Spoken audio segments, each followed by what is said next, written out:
Max, man. And we're here today to announce our 2022 STG Project Bike.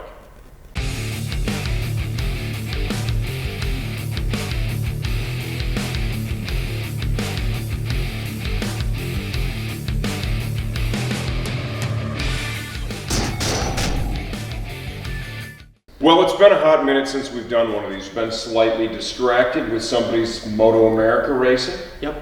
Spent a lot of time wrenching on that bike and getting ready for the season and keeping the season going. But we decided this year, we're pretty prepared for our 2022 Moto America season. So we had time to take on another project bike, and I think this is one that everybody's really going to enjoy. This is a motorcycle that, number one, is dead sexy. Yeah. Dead sexy. It's a great looking bike. Super nimble, super narrow, super aerodynamic, what it looks like, so. Under 10 grand. Should be super rideable. Yeah. And it'd be a great street bike, as well as a great track bike. So, go ahead, kid. Pull the curtain back. 2022 Yamaha YZF-R7 is the bike that we've chosen as our project bike this year. I picked this up from my good friend Gary Virgin at Evansville Superbike Shop. If you're he's in Indiana, right? If you're local to Gary, odds are you're already doing business with Gary because he's kick-ass and does a great job. If you're looking for some inventory and you're somewhere within that region and your local dealer doesn't have it, right? Give them a call, right? They had this in stock, ready to roll. And we got this picked up last week, brought it up here, and we're ready to start. What should be the first thing we do to this, man? Exhaust. I knew you were gonna say that. Remember when you were little and I'd put the exhaust on, you wanted to rev it all the time. I always did. Yeah, you always rev it.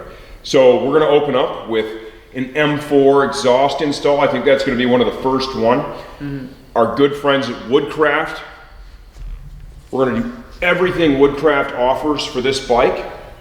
Once the Armor Body's race body work comes in, we're going to install that. Our friends at Yoshimura are we're gonna do an exhaust install there. We're gonna do their fender eliminator. They got some kick-ass turn signal options. We're gonna run you through all of that. We're gonna do some Spiegler brake lines and pretty much everything else under the sun. Of course, our friends at Driven have a lot of amazing parts, Vortex. What I want to do with this bike is something very similar to what we did with the Ninja. Yeah. If you remember on the Ninja, we put on like so many different types of rear sets. How many different exhausts? It's crazy. I don't know, multiple. And same with the R3, we did several different systems. 7 or 8 exhausts on that bike. What we want to do is we want to give you guys the opportunity to really see the difference between these products. Because most of us now, when we're buying stuff, we don't even have the opportunity to touch it or see it before we get it. You're looking at a picture on the internet, right? We want to give you something that is a lot more informative than just the picture to help you make the right decision. And beyond that, if you're kind of new to wrenching, yeah, right, or your skills are kind of middle of the road and you're not sure if you want to tackle the project, we're going to show you step by step what it takes to get the part installed on the bike. And from there, you can decide whether you want to take it in and have a professional do it, yeah, or if you're like, you know what, man, I have a pretty good baseline to operate from, and I think I can do this myself now. And I can tell you from all the videos that I've done over the years, there's a lot of comments that have been put on there were like, dude, I totally use this for the install. I was unsure whether I could do it or not, and this helped me get through it. This is gonna be a hot bike. It's dead sexy. It sells for under 10 grand, and I really think this is the sweet spot. That 700 motor, right, is just a great option. It has more torque down low. It's a lot more rideable. It doesn't make the big power of a 600, okay? 600 makes a lot more power, but this will teach you, especially if you're a track rider, to go fast in the important place, which is where? The corners, always.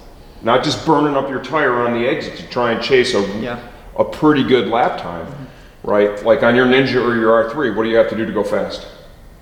Carry that entry speed, that's it, really. Everywhere. Everywhere. And if you give one corner away, what happens to your lap time? Laps run. Now you take an R6 or an R1 or the almighty GSX-R 1000, you give a couple of corners away and just get on the stick and pick it back up and still get to a reasonable lap time. while you're destroying that $200 rear slick. You know, I think for even a track day bike or a club racing bike, this is going to be an excellent choice. Once we're done with all the street mods, we're gonna go ahead and dive into the full track prep, and we'll share all the setup information with you and stuff. And I'd like to think I'm gonna be the one riding the bike, but who's riding it? Both of us. I'll say both. I will let the fast guy ride it. So there you go, 2022 STG Yamaha R7.